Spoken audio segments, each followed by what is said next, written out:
What is going on, guys? I got to put a tire on that bike right there. She's buried, so I got to get I just need more room in general. So I get my dirt bike out. Man, I had this out the other day. It's been a while since I've had it out, but yeah, this thing is fun. But we got to get to racing here right off. This is my 2001 KTM 250 two-stroke. Love this bike. I just finished building that this winter. All right, there's that. Now, maybe I can get lucky and just get the bike out without moving everything else under the sun. It's got too much stuff, guys. I got an addiction. Having a hard time shaking it, you know what I'm saying? Keep buying bikes. I try to make a good investment when I can, you know? We'll twitch this one around. If you guys watched the previous video, you'll know that I picked up a nail in my tire, and then I realized that not only did I pick up one nail, I picked up two nails, and I haphazardly plugged it, and just to get me by, hoping that I just have something until my new tire arrived, but it didn't hold. The plugs ended up leaking, so we're going to change it out today, put a new tire on it. All right, let's see. We'll need this, jack it up. Looks like it's going to rain outside, so I'm going to back the bike in, get the front tire off it, and then we'll bring it in the workshop and start changing it out. She's like right on the rim. She's flat as flat can be. All right, it's probably hard to see, but I'm going to try to jack it up on the header.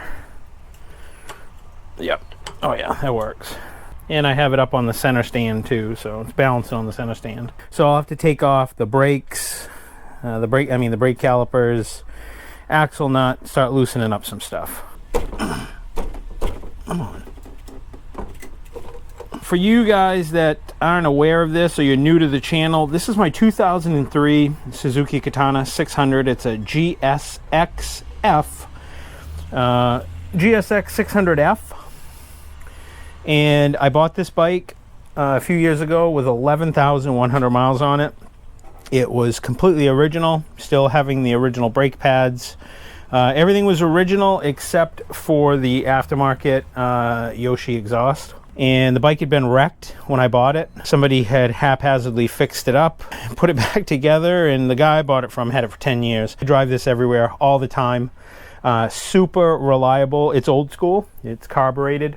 And it's super simple. It just, you know, add gas and go. But I've literally gone through everything on this bike, all new Galfer brake cables, everything. If it needed it, fuel lines replaced just to get rid of any cracked and dry rot.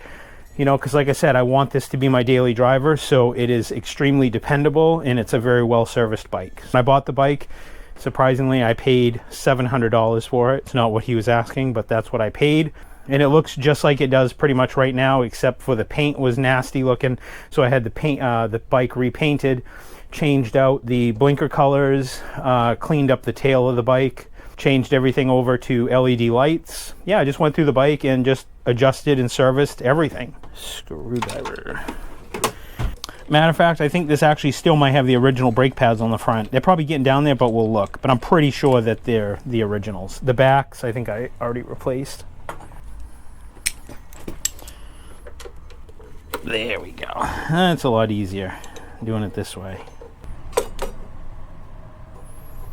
We'll just gently ease that right there. There.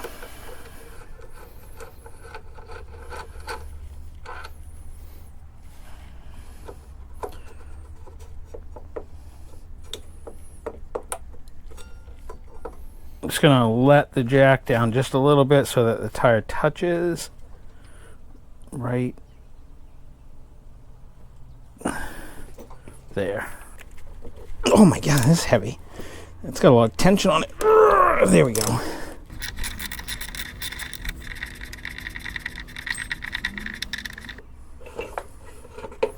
Yeah, jack it up, get that tire out of there. I think the brake pad just fell out of it.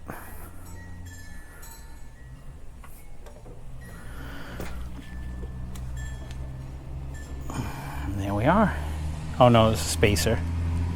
Let's go bring this tire into the workshop. I'll show you where I repaired it. Where did it go? Right there. And it didn't hold. You can see it's pretty roach, so look at the wear bars right there. It's worn right to the wear bars. So these are Metzler. What are they? Sport Tech M3. I went with a M7, a little bit of an upgrade. Let me put some of these bikes back just in case it starts raining. This is a tall bike. This is a wicked tall bike. All right, let's get that into the shop. All right, one of the first things I'm gonna do is get this thing chucked up in my vise and just squeeze the bead. There's all kinds of ways of doing it. This is how I do it. Doesn't mean it's right, it just means how I do it.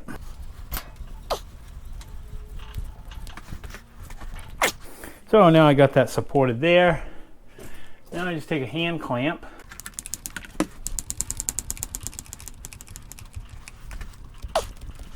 Alright, so now I got the bead broken for the most part, and now we'll throw it on our homemade tire machine that I made here, or tire stand I should say.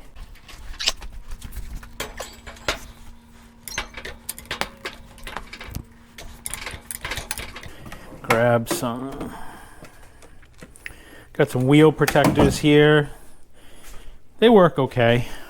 I basically just use some milk jugs that I cut up. They seem to work just as good. Matter of fact, I'll get those right now.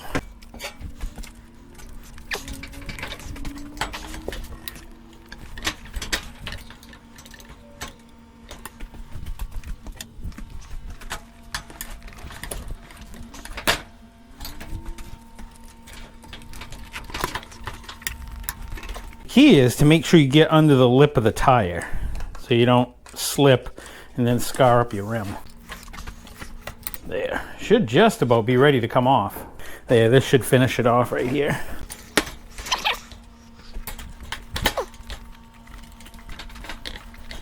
It's got a little bit right here.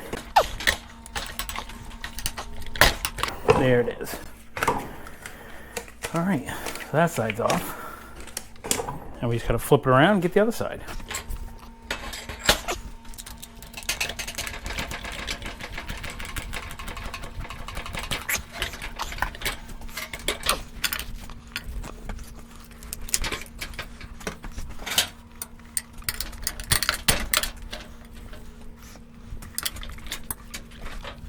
Usually at this point, you can almost work the tire off by hand, or close to it.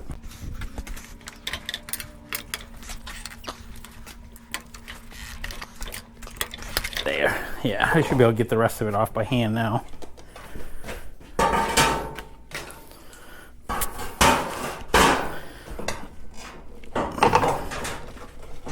There he goes.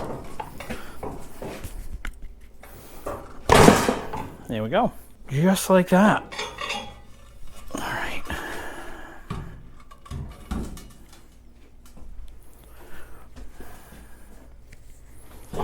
And let's see where we put, that's where we put all the plugs in right there. See them all? Now what I've done, I just put my wheel up inside my balancer, and I'm just trying to find the heavy part of the wheel. That way I can align the alignment dot on the tire to that area so that it'll use less wheel weight. So I'm just going to put a little line on it. With as much as I balance tires and stuff, this would actually save me a step from having to do it down the road some other time. So you can see I put a little line right there, and that just signifies that that's the heavy part of the wheel. Now, it's not necessarily the valve stem like everybody says. So, and that's case in point right there. There's the valve stem.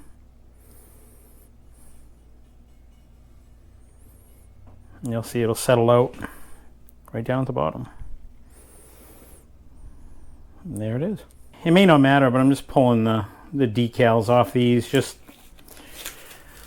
I don't want to weigh them with it on there. So now we know where the heavy spot is on the wheel, and they are directional wheels, so the heavy spot is right there.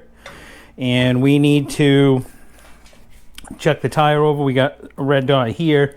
So there's the thicker or the heavier part of the tire. So we want the red opposite of the heavy part of the wheel and hopefully get the best balance out of it. Then we got to match the arrows on the wheel, because they're directional, with the directions of the tire. Wheel rotation front, that way.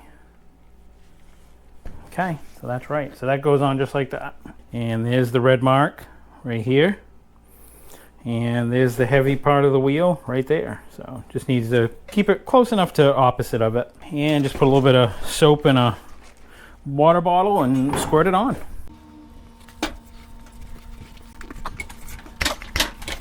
And they usually don't go on too bad.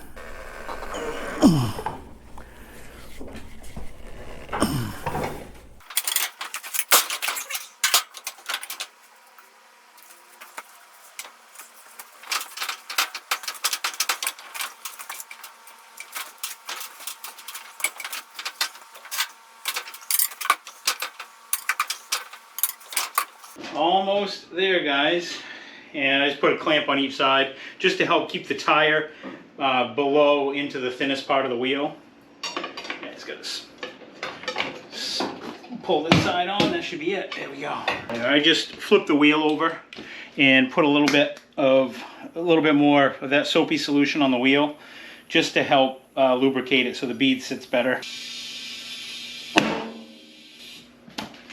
Loud, huh? Still hasn't seated over here. There it is. I'll air it up with 36 pounds. Then we'll check it for leaks, and then we'll balance it. Changing the tire really isn't that big deal, guys. All right, let's put a little bit of liquid on it and see if there's any leaks. They'll show up as bubbles if there are. Nope, nothing over here. Let's flip it around, check the other side.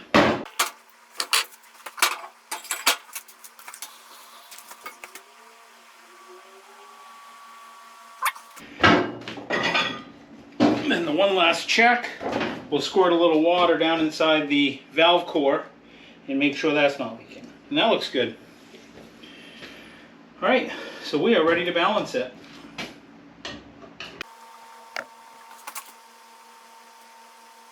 So the heavy part of the wheel is still the heavy part of the wheel. So that means we put our wheel weight on the opposite side, which is up top. All right, now we just got to put it back together. So what I'm going to do is basically the opposite of what we did to put it together. I'm just going to slide it in, making sure that the rotation is the right way. And then I'm just going to lower the wheel down, lower the bike down into the wheel so I can get that axle up in there. And hopefully do it without dropping the bike. Probably something like that, maybe. That's probably close. A little squirt of grease on the axle.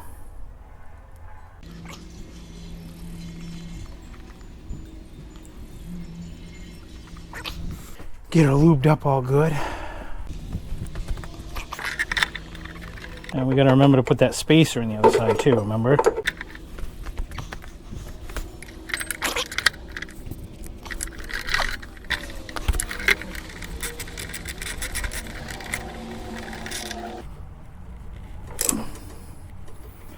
Okay, now these brake pads are really good. Look, no issues there. Yeah, and I think these are the stock pads, the originals. This bike, this is one of the things I really love about this bike, is that it is just so easy to work on.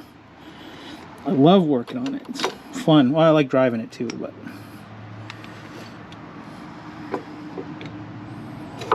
there we go. We'll just get everything, you know, assembled.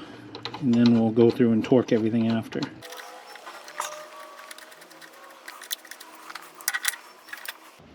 Curious to see how this bike handles. I think it's probably going to handle pretty good with this tire. Boy, it drops off quick though. Look at it. You can see how it just woof, just goes right from something to nothing. All right. Yeah, this one looks good. Nice even wear on the brake pads, so that's good.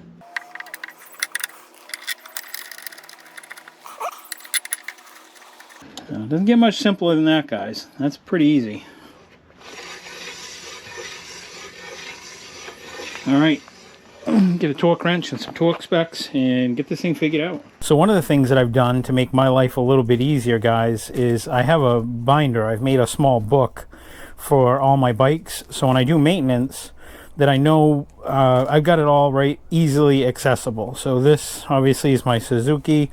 So if I need to drain my oil, I know that it's an 8mm socket, needs to be at 15 foot-pounds, on and on and on. So I make little notes just so that when I undertake something that's common, I have all the tools that I need, you know, for my KTM, carburetor stuff, my Ninja, so all my stuff's together. So what are we looking for?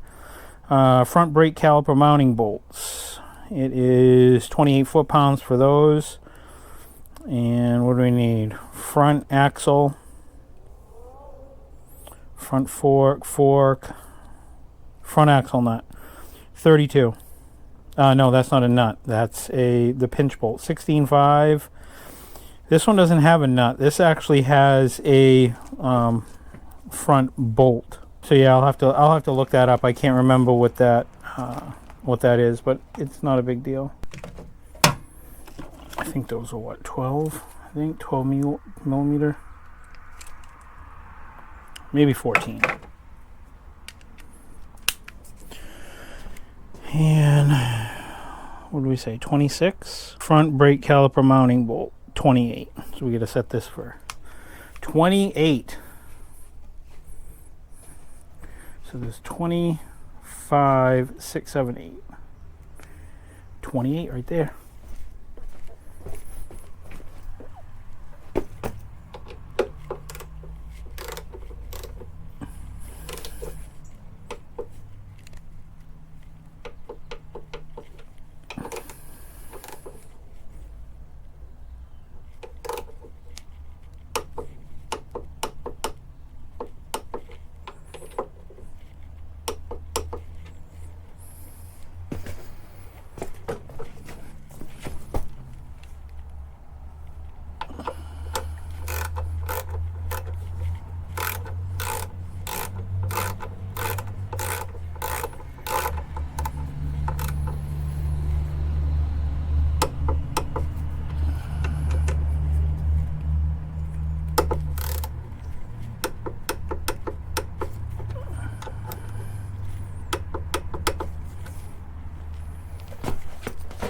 Now we got to do the front axle bolt next, and then the pinch bolt.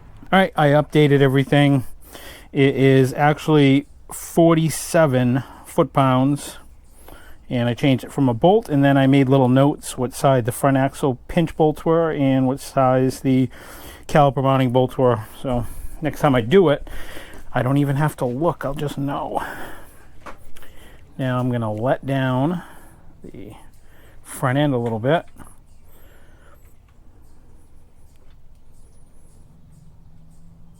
There we go. Okay.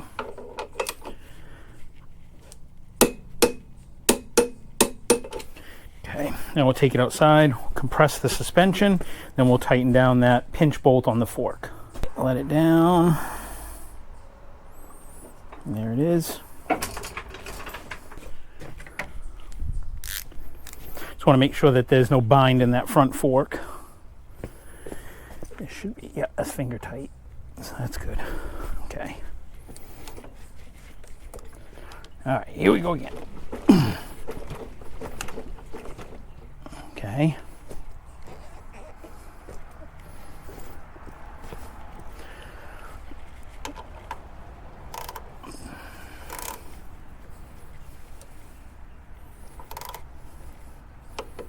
There we go. That's it.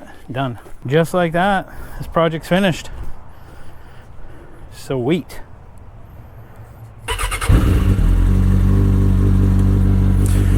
Yeah, it's probably going to sound like a lot of wind noise too, but I've got to do an oil change on this too real soon.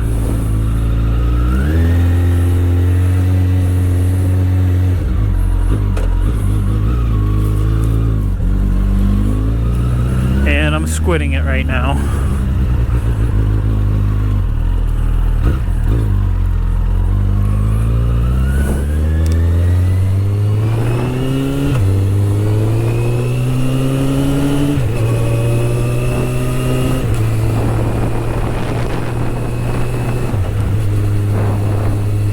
I just got to remember next time I get on this thing that I take it real gentle turning corners.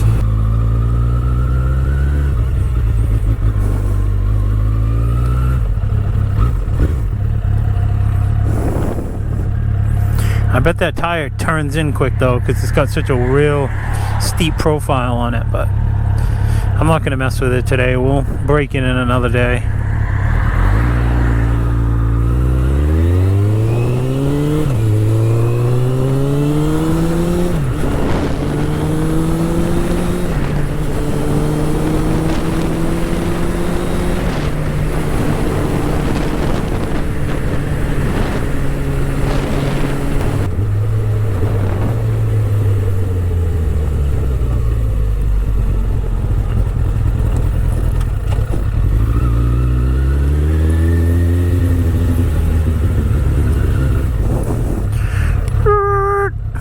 That's all there's to it, guys. I want to thank you guys for watching. Thank you guys for tuning in. I will see you next week. See ya.